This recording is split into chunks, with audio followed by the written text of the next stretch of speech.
Hello Internet, James Allen from Out of 8, and today I'm playing roguelike space adventure game Space Rogue. It has a lot of similarities with FTL, which is the obvious inspiration for it, although it has a couple of different features in the game, which I'll show off here.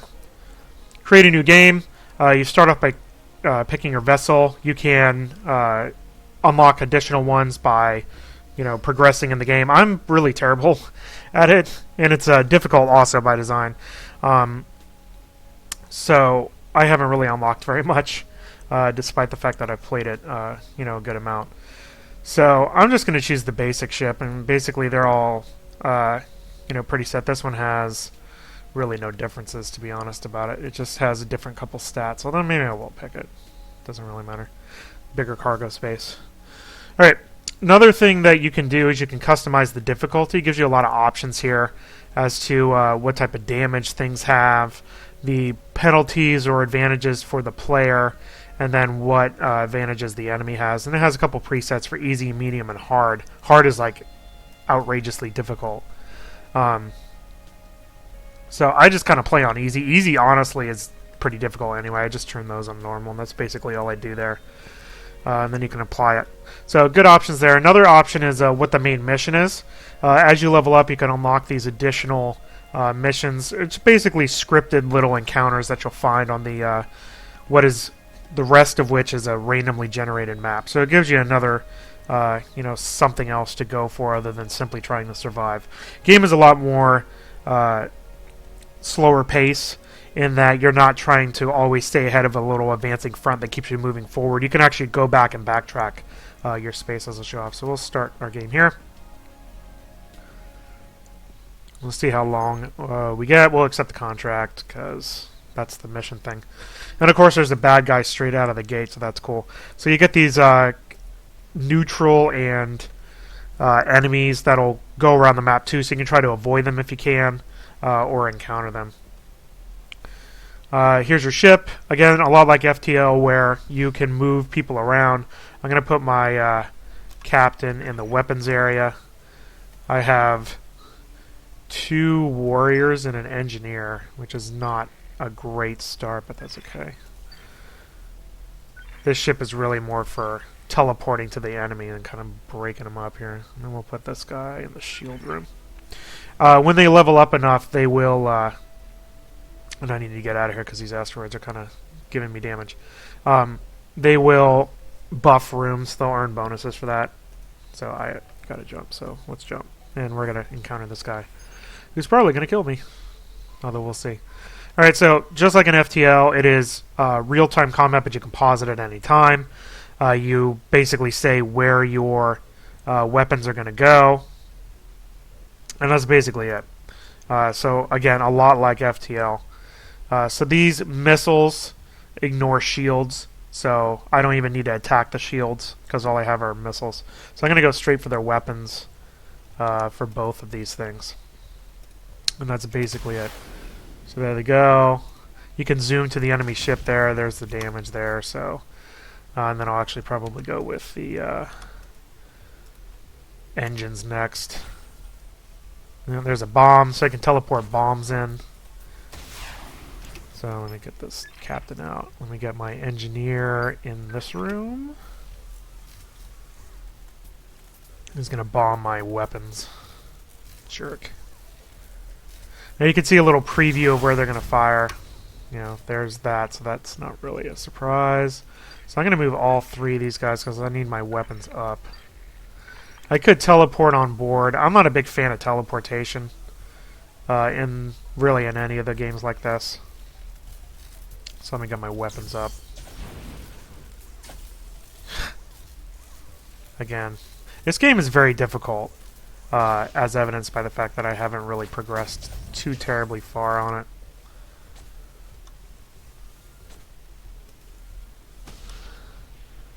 And what? I'll continue to attack. See if I can destroy them before they flee.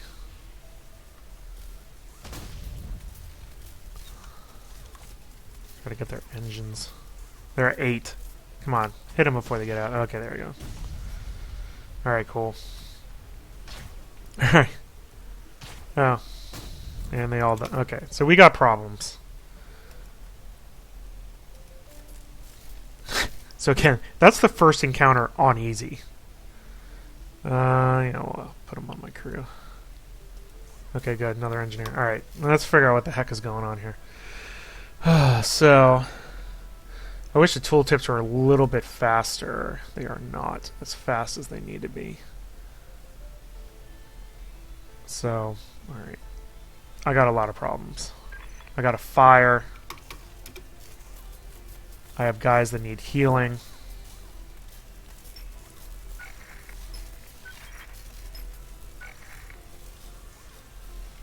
Everything needs to be repaired.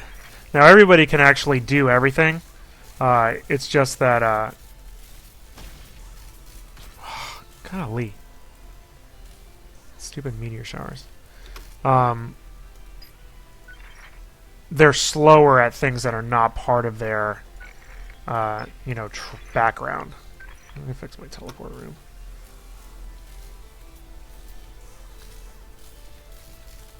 Okay, so that's up. I'm just going to try to fix everything while I'm in here. My hull is, like, really terrible. I'm basically going to die pretty soon in, like, the first realm. First sector. Alright. Let's just jump. Okay, let's avoid that. That's going to kill me.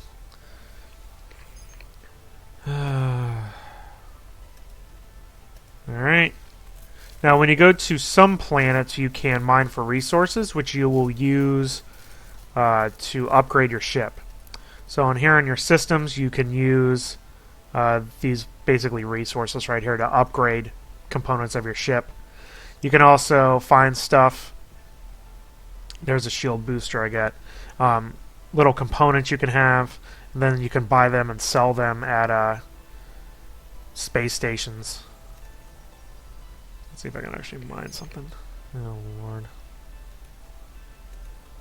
This has been like one of the hardest starts I've ever seen. This is insane.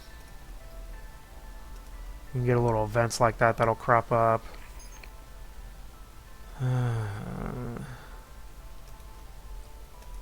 Alright, nothing. Okay, so now we can actually finally mine. There's a little mini game here. Basically, it balances risk-reward. If you get 3 bad titanium things, and it destroys you and basically costs you money. Well, that was pretty terrible. I got 3, but... Alright, so I can do an upgrade, which I think I'm going to do weapons. So we'll upgrade that for 5. So we go. And we'll jump. We'll jump over here. Lost cargo.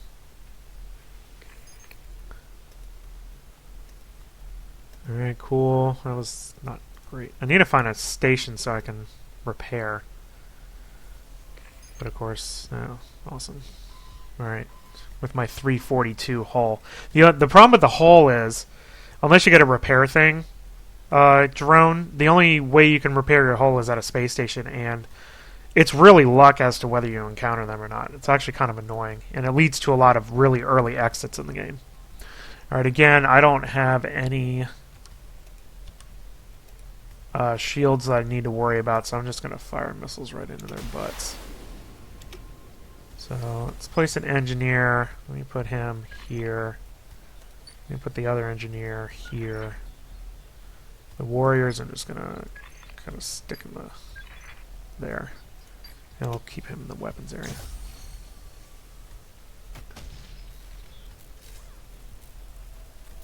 Alright, so they're fixing that. I'm going to blast it again. Then I'll probably try to take his drones out.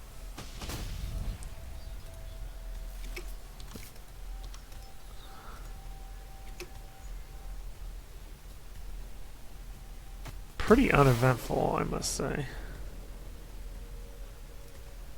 So now his drone room is down, so I will go back to taking his weapons out.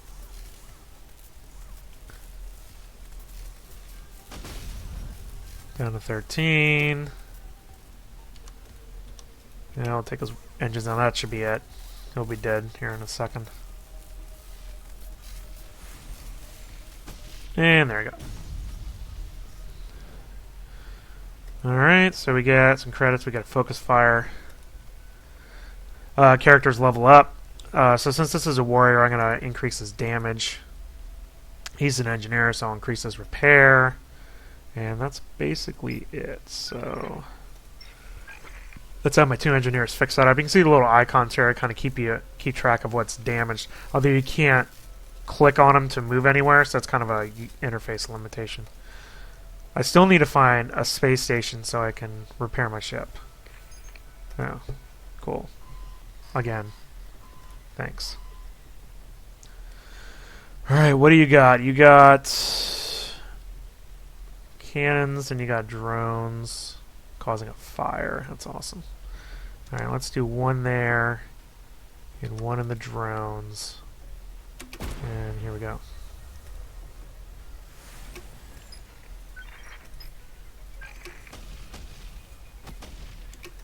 Alright, let's try to fix this shield stuff. It's actually not terribly damaged.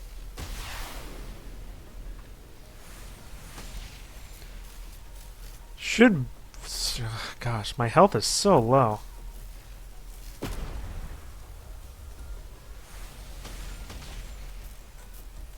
Yeah, they're trying to flee. Yeah, let's hit their engines.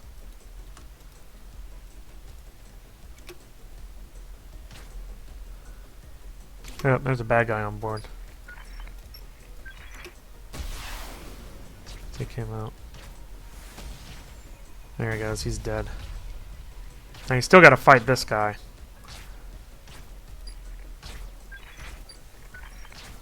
And there we go. Whatever. Navigator, let's do his health.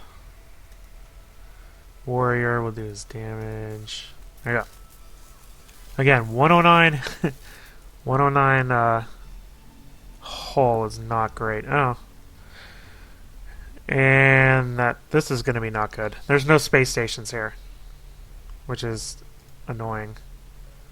This is going to kill me because I know exactly what this event's going to be.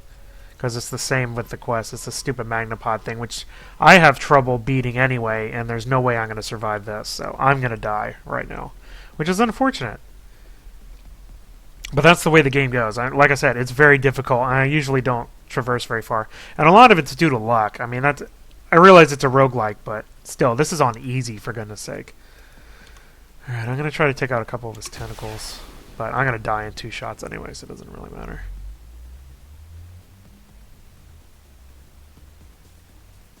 Boom, boom, boom.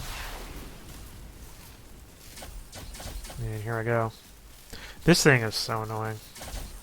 There, done. Game over. Without even leaving the first system. Yay. And again, that's why I'm so low level still. And that's basically it. Another game would basically be the same thing. Obviously, as you can tell, it's a lot like FTL. What's different about it? It does have a lot more custom game options for setting the difficulty how you want. Has the different quests, although the quests are really just, here's a scripted foe you have to fight at this particular time. So, while it is an added feature, it's not really that interesting. It gives you more time to explore around if you like backtracking instead of having to keep pushing forward. It has dynamic events like you saw in that one thing that'll increase or decrease certain things in the game. The energy management is like nothing. Basically, you just have to make sure that you don't overload the power in your ship. As you're limited to, basically you have 3 weapon energy slots and you can only use that, so you can't have 2 components that use 2 each. Can't overload it. The medical bay and the O2 are combined into one thing. Crew levels up. You have different captain's orders where you can do emergency repairs or like vent a room, stuff like that. And then you have enemies that aren't exactly other ships. Sometimes they're little aliens like that. And that's basically what the difference is between FTL and Space Rogue. Do I think that the additions really warrant a purchase? No. Personally, I like FTL a little bit better. I do think that they have added some things to the game that makes it play different. But for me, the difficulty, even on easy, is a little bit to overcome. It makes it kind of frustrating in a sense with how slow you unlock things in the game. At least for me, if if you're not terribly good at this type of game. So, I mean, if you really like FTL and you like that style of game, this does offer a couple more options in the game that really makes it more approachable, I'd say, than FTL. But in the end, I don't think it's really enough to warrant purchasing this game if you already have FTL. That's all I have for today. Till next time, bye now.